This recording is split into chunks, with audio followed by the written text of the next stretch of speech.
perkara ini hanya atas dasar keterangan saksi. Keterangan saksi pun satu sama lain bertentangan. Mencari kebenaran Ya. untuk keadilan, bukan mencari pembenaran.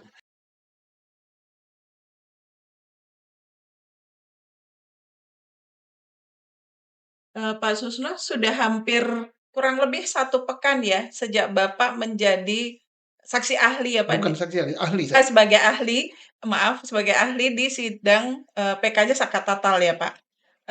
Bagaimana menurut pendapat Bapak? Ya, sudah berjalan dengan bagus ya. Artinya cukup fair lah. Para saksi fakta yang nupum sudah diajukan, saksi fakta sudah diajukan, ahli sudah diajukan, ditambah lagi dengan barang bukti sudah diajukan oleh PH. Dan semua sudah dinilai di depan sidang PK, sudah dicatat, dan itu akan diajukan ke Mahkamah Agung untuk diputus. Tapi kabarnya 10 novum yang diajukan itu ditolak oleh jaksa, Pak. Itu biasa ya, Hmm. sebabnya kalau nggak ditolak berarti sidang PK selesai. Kan diterima semua berarti kan. Nah, jadi jelas itu ditolak.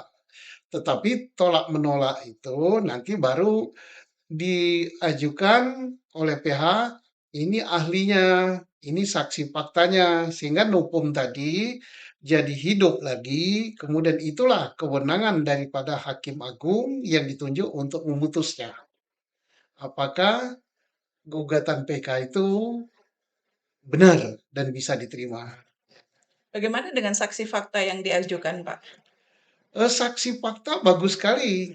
Ternyata bisa mengungkap bahwa kesaksian yang disampaikan di depan pengadilan oleh Dede, oleh Rudiana, oleh Liga Akbar itu apa namanya palsu gitu, keterangan palsu. Terbukti bahwa itu keterangan palsu ya, Pak? Iya. Nah, jadi bagus sekali dari kesaksian sudah terbukti palsu, dari novum yang diajukan cukup kuat, itu tinggal dari yang lain gitu ya. Kemudian dari beberapa ahli yang diajukan ya Pak, ada ahli forensik Profesor Riza Indragiri, ada Profesor Muzakir, termasuk Bapak sebagai ahli penyidikan ya Pak. Ya, Bagaimana peluang PK ini Pak akan diterima?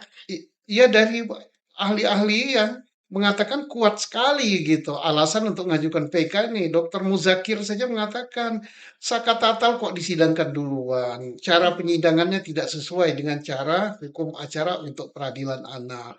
Kok kejahatan yang dilakukan bersama tapi perannya tidak jelas. Kok pelaku utama DPO, DPO-nya dinyatakan fiktif. Jadi udah babaliut lah gitu kan. Hmm. Belum ditambah lagi dengan ahli pidana yang lain, tambah lagi dengan forensik ahli forensik kehakiman ya yang sosiologi forensik yaitu Profesor Reza Indragiri yang Iya. mengatakan sama sekali tidak ada alat bukti forensik dalam perkara ini. Padahal perkara ini cukup berat, ancaman hukumannya mati.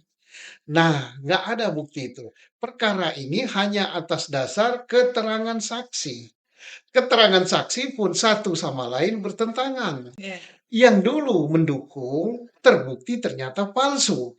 Jadi apalagi alat buktinya? Nah, kan udahlah pokoknya udah babeliut lah.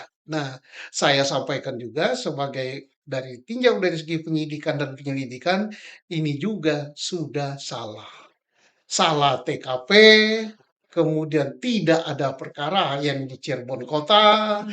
kemudian laporan polisi tentang ini kecelakaan lalu lintas masih hidup dan sudah tuntas, kok ada laporan polisi baru yang tidak jelas TKP-nya. Jadi udah babeliut lah gitu.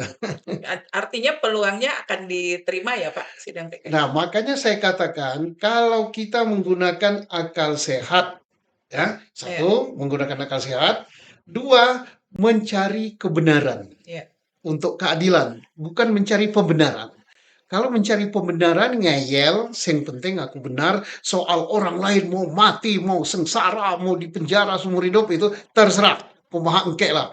Nah itu mungkin ditolak. Tapi kalau kita mencari kebenaran untuk mendapatkan keadilan, saya yakin tidak ada alasan untuk menolak perkara ini, Mmm. PK ini ya, harus diterima, diputus, dan Sakatata dinyatakan tidak bersalah, nama baiknya harus dipulihkan. Syukur kalau negara membayar ganti rugi. Udah nggak ada alasan untuk tidak diterima.